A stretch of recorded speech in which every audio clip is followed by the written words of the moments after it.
The encounter. Admiral Zex Terrell of the Galactic Federation patrol vessel Vigilant Truth stared at the sensor readings with all four of his eyes narrowed in disbelief. The ship's neural interface transmitted his growing concern to the bridge crew, causing a ripple of unease to spread throughout the command deck.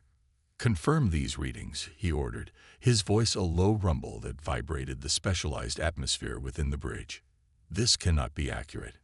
Senior sensor operator Lith Vareen manipulated the gelatinous control interface with her tentacles, the bioluminescent patterns on her skin flashing with concentration. "Readings confirmed, Admiral. Unknown vessel at coordinates 347 Mark 892. The energy signature doesn't match any registered species in the Federation database." Zex Terrell's exoskeletal plates shifted uncomfortably. In his 300 cycles of service, he had never encountered an unregistered vessel in this sector. The neutral zone was meticulously monitored. Every spacefaring race in this quadrant had signed the Galactic Accords and registered their warp signatures accordingly. "Tactical assessment," he demanded. Weapons Officer Krendoth, a hulking Valerian with armored skin and cybernetic enhancements, responded immediately. "The vessel appears to be a warship, Admiral. Heavily armed with what I believe are kinetic weapon systems, energy projectors of unknown type, and something else our sensors cannot categorize. Size approximately twice that of the Vigilant Truth." Visual confirmation. The main view screen flickered to life, and the bridge crew collectively stiffened. The ship was unlike anything in the Federation registry, where Federation vessels featured the elegant flowing lines that honored the sacred mathematical principles of the universe. This vessel was an angular monstrosity. Its hull was matte black, absorbing rather than reflecting the light of nearby stars. Weapon emplacements protruded from its surface without any attempt at concealment or aesthetic integration. "It's primitive," murmured Communications Officer Isentral, "but also unsettling." Zex Terrell silently agreed. There was something deeply disturbing about the vessel's design. Federation ships were crafted to project harmony and technological sophistication. This ship was built for one purpose only: war. "Magnify those markings on the hull," he ordered. The view screen zoomed in on a series of angular symbols painted on the side of the vessel. Below them was a stylized emblem: a planet with a single moon, surrounded by stars, with some kind of primitive bipedal figure standing atop the world. "Run those through the translation matrix." After a moment of processing, Isentroll's skin blanched to a pale blue. "Admiral, the markings identify the vessel as the NSS Harbinger. It's human." The temperature on the bridge seemed to drop several degrees. Humans. The mere mention sent ripples of anxiety through the crew's neural connection. Humans were a relatively new addition to the galactic community, discovered barely 70 cycles ago on a small, unremarkable planet they called Earth. Initial observation had classified them as pre-warp primitives, warlike, but contained to their own system. The Federation's non-interference protocols had been activated, establishing a monitoring outpost beyond their detection range. Then came what Federation records termed the Jupiter Incident. A Federation scientific vessel, observing the humans' first interplanetary colony on one of their gas giant's moons, had suffered a catastrophic systems failure. The vessel had crashed onto the colony. Instead of panicking as expected, the humans had not only rescued the Federation scientists, but had reverse-engineered critical components of the damaged ship. Within a decade, an eye blink in galactic terms, they had built their first warp-capable vessel. The Federation, alarmed by this unprecedented technological leap, had quickly established diplomatic relations and imposed strict limitations on human expansion. Their treaty confined human vessels to their own solar system and immediate neighboring stars, with strict regulations on armament and size. The ship looming on their view screen violated every single restriction in that treaty. "They shouldn't have ships this size," said Krendoth, stating the obvious. "The treaty explicitly prohibits vessels exceeding 300 meters in length. This one is at least 900. They shouldn't have ships this far from their territory either, added Lithverine. We're 30 light-years beyond their boundary. Zexteril considered his options. Federation protocol was clear. Unknown vessels were to be hailed, their intentions ascertained, and appropriate action taken. But this wasn't an unknown vessel, it was human. And if the briefings on human psychology were accurate, they were unpredictable, aggressive, and dangerously innovative. Open a channel, he decided finally. Standard greeting protocol. But be prepared to raise shields at the first sign of hostility. He central manipulated the communication array, sending out the formal Federation greeting on all frequencies. The crew waited, tension building like an electrical charge. The response, when it came, was not what any of them expected. The view screen changed to show the interior of the human vessel. Unlike the efficient, organically designed command centers of Federation ships, this bridge was chaotic. A jumble of hard angles, exposed technology, and what appeared to be decorative items were those small figurines attached to the control panels. But most shocking was the human commander. The bipedal creature sat in a chair that seemed unnecessarily large and imposing, a dark uniform hugging its frame. Unlike the specialized environmental suits Federation species required for their various atmospheric needs, the human wore only a simple fabric covering with metallic insignia. This is Captain Elena Vasquez of the new Solar Sovereignty vessel Harbinger. The human spoke, its voice transmitted through the universal translator. To whom do I have the pleasure of speaking? The formal greeting was unexpected, as was the calm demeanor. Federation briefings had described humans as emotionally volatile and prone to displays of aggression. This is Admiral Zexteril of the Galactic Federation vessel Vigilant Truth, he replied, matching the formality. Your vessel is in violation of Treaty 87 Alpha, Section 12, which explicitly prohibits human warships beyond the Rigel boundary without prior authorization and Federation escort.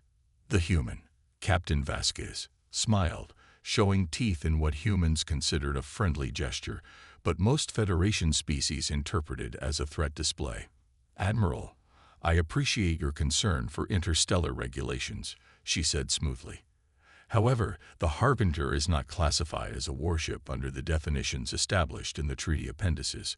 We're a deep space research vessel with standard defensive capabilities. Krendoth made a sound that the translator didn't bother to interpret.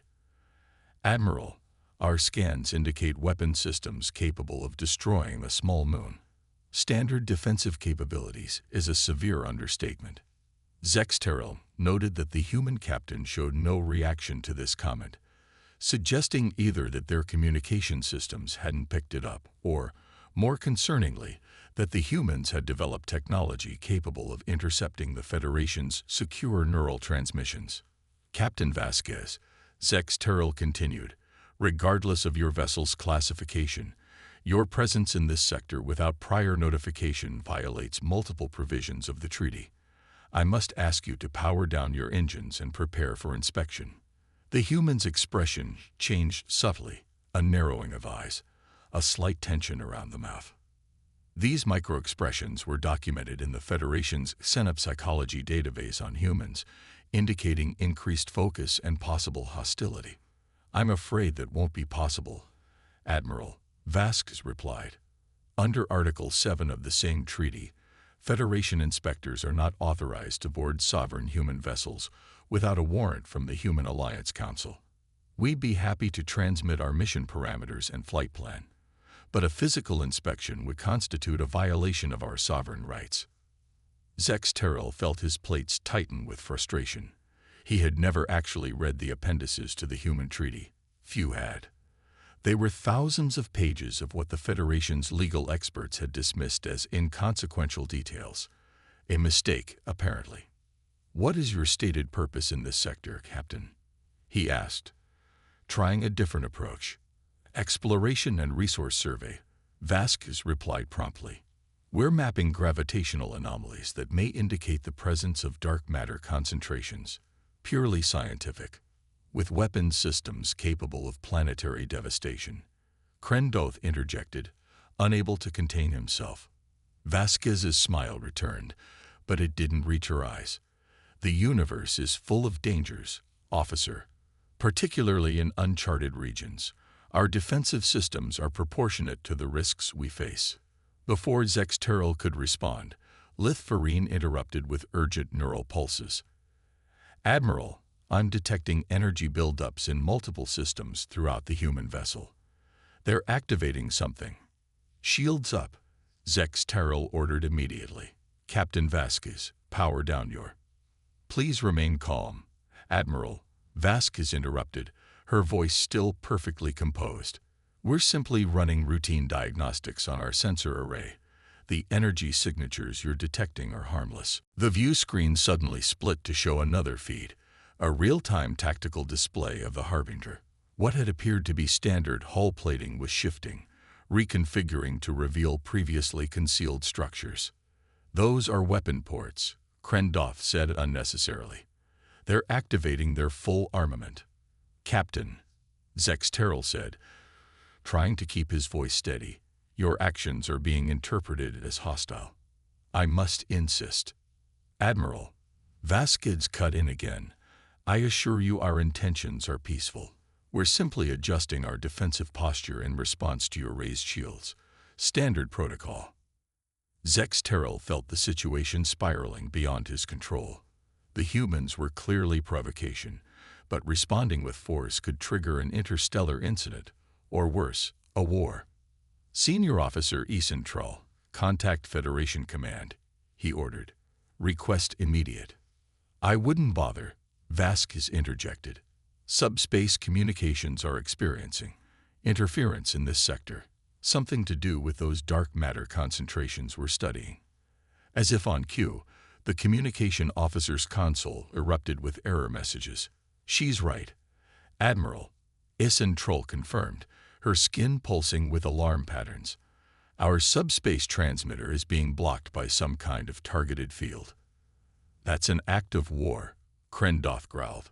Vasquez's expression remained infuriatingly calm. A technical malfunction, nothing more.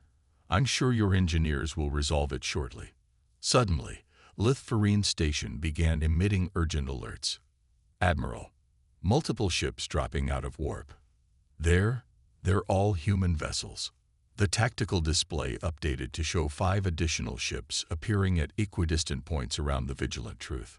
All bore the same angular, aggressive design as the Harbinger, though they were smaller. Ah, said Vasquez, as though pleasantly surprised. It appears my escort has arrived. We weren't expecting to encounter Federation vessels in this sector, so I traveled ahead to ensure the research area was suitable. My apologies for any confusion. Zexteril felt his heart racing. This was no coincidence. The humans had orchestrated this encounter meticulously, positioning their ships to neutralize any possible tactical advantage. This is a violation of every diplomatic protocol established between our peoples, he said, trying to reclaim some authority. The Federation Council will. Will what, Admiral? Vasquez's tone remained polite, but there was a new edge to it. Impose sanctions, restrict our territory further. The Federation has been containing humanity since first contact, limiting our growth while the rest of the galaxy expands. Perhaps it's time for a renegotiation of terms. The implication was clear. This wasn't just a treaty violation. It was a power play. What do you want, Captain? Zexteril asked directly. Vasquez leaned forward slightly, her eyes fixed on the Admiral with an intensity that transmitted even through the view screen. A seat at the table, Admiral. Humanity has been patient. We've observed your protocols, respected your boundaries, studied your technologies. But we've grown tired of being treated as children who need supervision. The Harbinger and her fleet represent a new chapter in human Federation relations. You mean they represent a threat? Krendoff countered. I prefer to think of them as leverage for diplomatic discussions, Vasquez replied smoothly. We know the Federation values peace above all else. We're simply ensuring our voice will be heard in the next round of treaty negotiations. Before Zexteril could respond, another alert sounded from the sensor station. Admiral, Lithverine's voice was barely audible. "I'm detecting something beyond the human vessels. Something massive." The view screen shifted again, focusing on a point of space beyond the human fleet. At first, there was nothing visible but stars. Then, as the sensors adjusted, a silhouette began to take shape, a vessel so enormous it defied comprehension. "What is that?"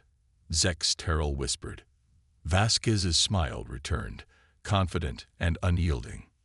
"That, Admiral, is the future, and the reason we're all here today." The revelation. The massive silhouette in the distance gradually took form as the Vigilant Truth's sensors struggled to map its dimensions. It dwarfed even the Harbinger, stretching at least 3 kilometers from bow to stern. Its design matched the angular, utilitarian aesthetic of the other human vessels, but with a level of complexity that suggested significantly advanced technology. Captain Vasquez, Admiral Zex Terrell's voice remained calm despite the racing of his hearts. "What exactly is that vessel?" "That," Vasquez replied, "is the NSS Prometheus, the first of humanity's deep space exploration carriers." "Exploration carriers?" Krendoth scoffed. "Your species' talent for euphemism is remarkable." Vasquez ignored the comment, her attention focused entirely on Zex Terrell. "Admiral, I understand this situation appears provocative from your perspective, but I assure you, our intentions are not hostile.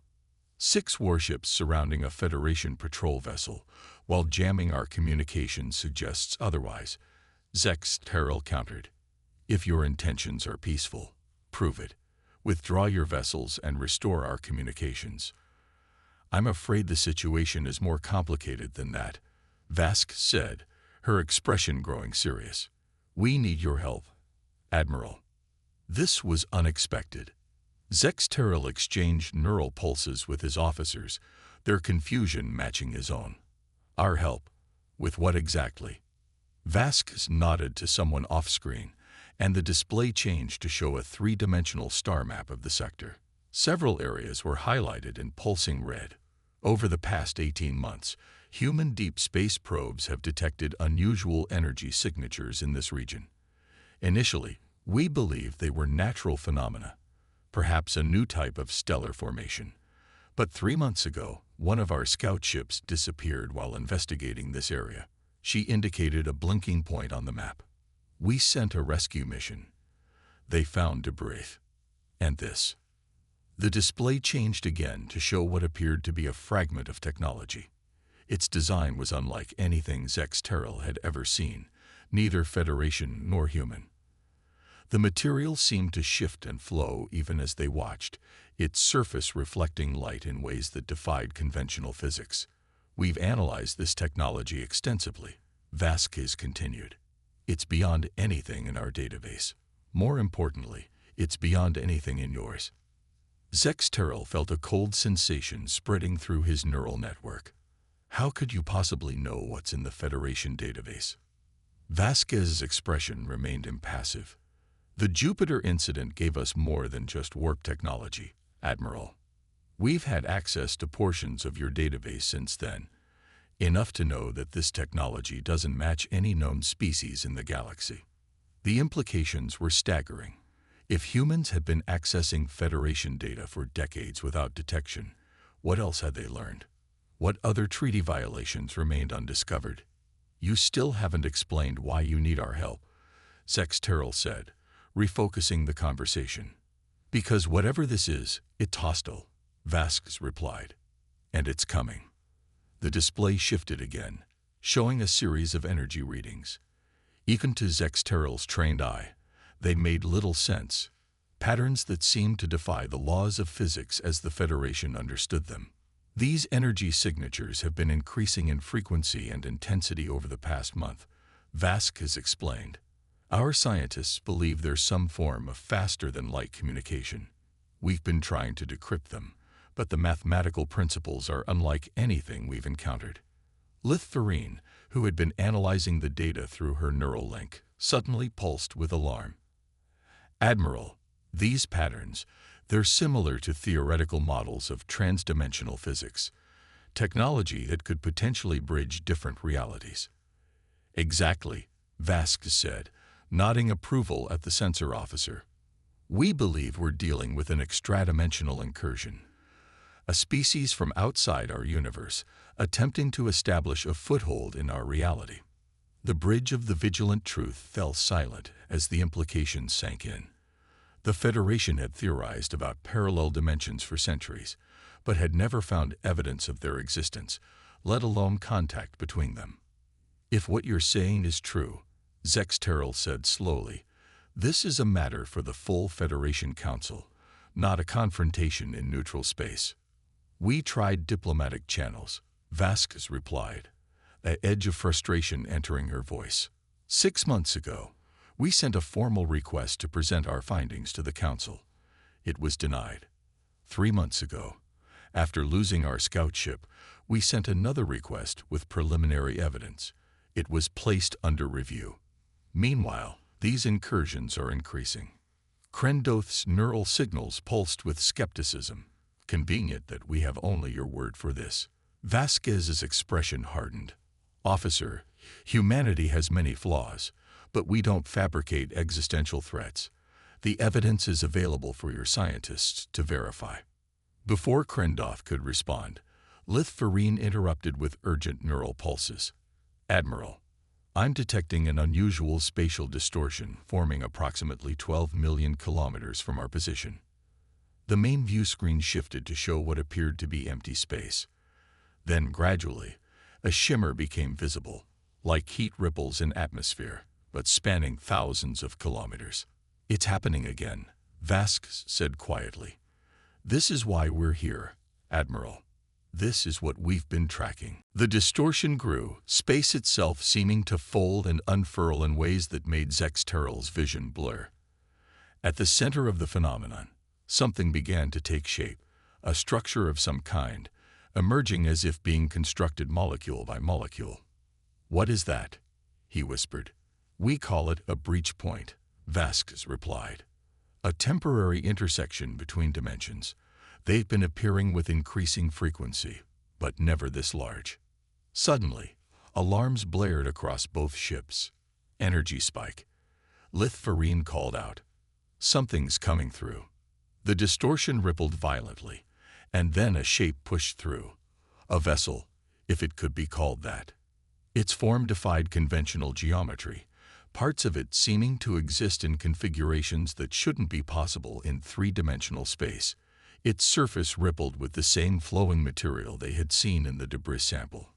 Federation vessel, this is Captain Vasquez. The human's voice had shifted to a crisp, commanding tone. We are taking tactical lead on this situation. Recommend you fall back to minimum safe distance of 5 million kilometers. Zexterral bristled at the presumption. This is Federation space, Captain. We don't take orders from. With all due respect, Admiral, Vasquez cut in.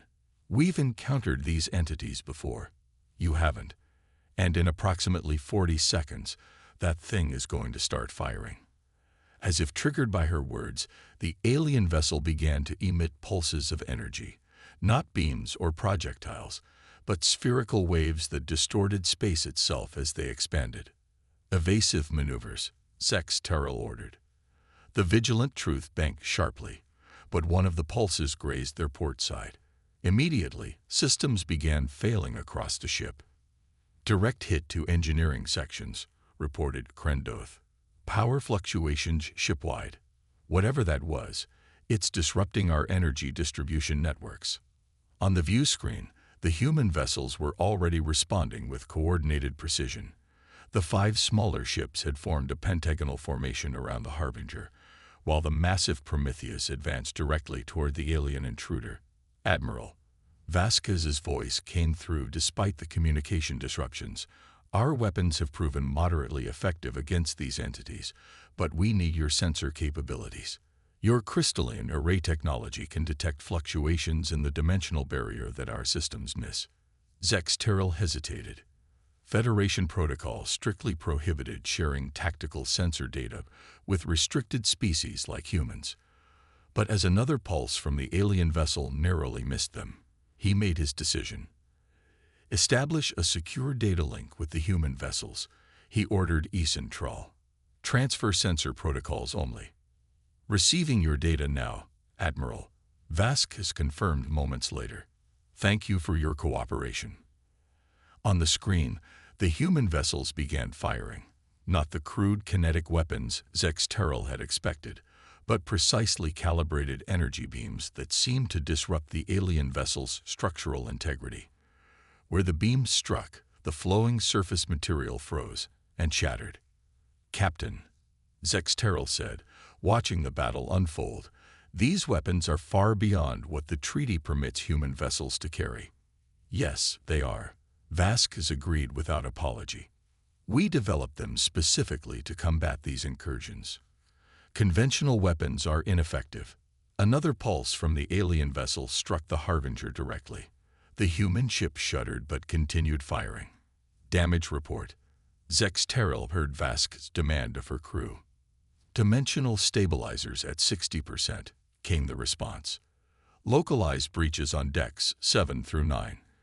Containment teams responding. Despite the hit, the human vessels maintained their formation, adapting their tactics with remarkable speed. The Prometheus had now moved into firing position and unleashed a barrage that dwarfed the smaller ship's output. The alien vessel's surface rippled violently under the assault. Their coordination is impressive, Krendoth admitted reluctantly. Zexterral nodded. What can we do to assist, Captain Vasquez? Your ship's tachyon emitters, Vasquez replied immediately. If you can configure them to match this frequency pattern, it should help disrupt their dimensional anchoring. A series of mathematical formulas appeared on a secondary screen. Lithvarine studied them briefly. This would require reconfiguring our emitters beyond safety parameters, she warned. Do it, Zexterral ordered. As the Vigilant Truth's engineers worked to modify their systems, the battle intensified. The alien vessel had begun to emit a new type of attack, tendrils of energy that reached out like living appendages, attempting to ensnare the human ships. Dimensional tethers, Vasquez explained, her voice tense. They're trying to drive portions of our ships into their reality. Do not let them make contact with your vessel. One of the smaller human ships was caught by a tendril. Immediately, the section where it connected began to distort, the metal itself seeming to fold into impossible configurations. The crew's screams came through before communications from that vessel went silent. Defiant as lost, Vasquez reported grimly. All other vessels maintain formation and continue firing pattern Delta. Despite the loss, the human fleet maintained its disciplined assault. The Prometheus had positioned itself to shield the smaller vessels, its massive hull absorbing hits that would have destroyed the others instantly. Tachyon emitters reconfigured. Admiral, Lithvarine reported, ready to fire on your command. Coordinate with the human vessels, Zexterral ordered. Maximum output. The Vigilant Truth unleashed a concentrated tachyon beam precisely calibrated to the frequency Vasquez had provided. Where it struck the alien vessel, the spatial distortions surrounding it began to stabilize, creating a vulnerability in its defenses. Target that breach point. Vasquez commanded her fleet. All 5 remaining human vessels concentrated their fire on the area the Federation ship had stabilized. For a moment, nothing happened. Then, with a silent flash that somehow hurt to look at, the alien vessel's surface cracked.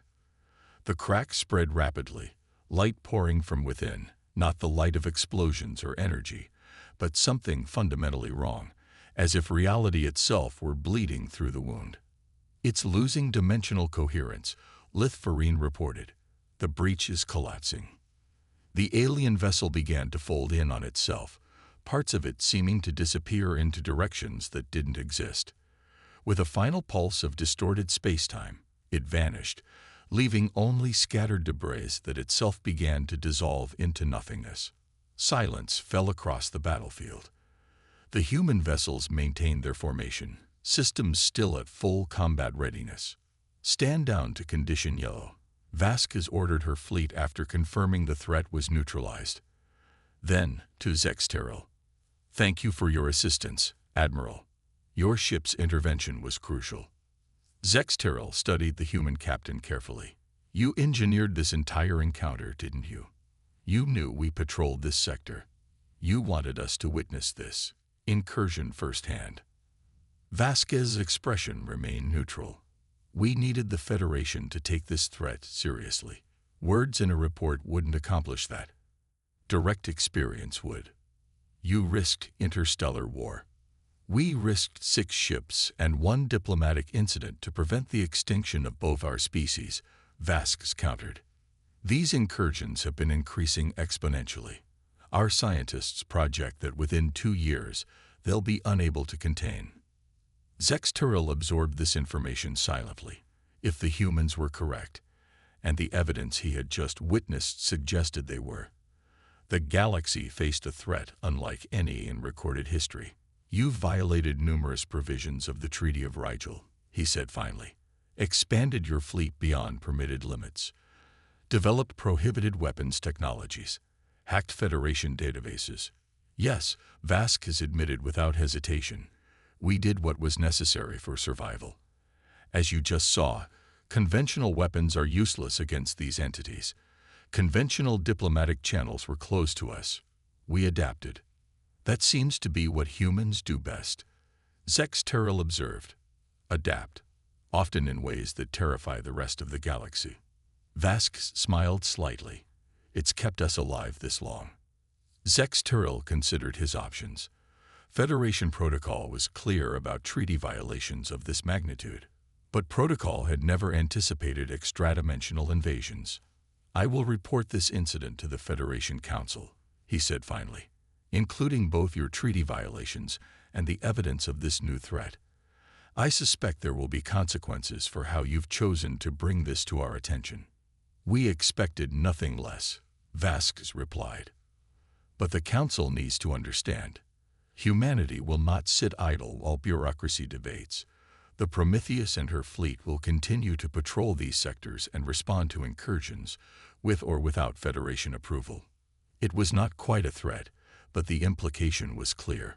Humans would no longer accept the role of junior partners in galactic affairs. And what exactly do you want from the Federation, Captain? Zexteril asked directly.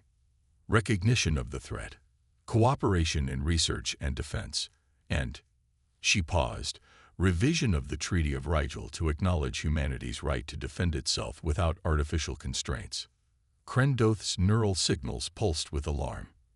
You expect us to remove the safeguards that prevent human military expansion after witnessing your treaty violations. I expect you to recognize that those safeguards are now endangering both our peoples, Vasquez replied evenly. The choice before the Federation is simple. Adapt to a new reality where humans are equal partners in galactic defense, or face these incursions alone while we protect our own territory. Zexteril studied the human captain thoughtfully. The very traits that made humans dangerous, their adaptability, their willingness to ignore constraints, their technological innovation, were also what made them effective against this new threat. I will convey your position to the Council, he said finally. They may be more receptive given what we've witnessed today. But understand this, Captain Vasquez. Trust once broken is not easily repaired. Your methods have damaged the Federation's faith in humanity's commitment to peaceful coexistence. Vasquez nodded, her expression solemn. War makes for uncomfortable allies, Admiral. But the threat we face doesn't care about our diplomatic sensibilities. It cares only about conquest. She gestured to the space where the alien vessel had vanished. That was a scout, Admiral. A single, solitary scout. Our intelligence suggests their main fleet numbers in the thousands. The implication hung between them, unspoken but clear. Like it or not, the galaxy needed humanity's warships, needed their disregard for convention, needed their willingness to fight beyond the boundaries of established protocols. We'll rendezvous at Federation Outpost 47 in 3 days, Zexteril said, making his decision.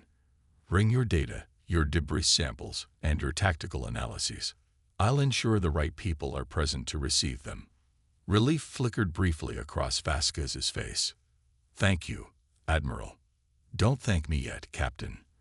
The Federation Council may still decide your treaty violations outweigh this new threat."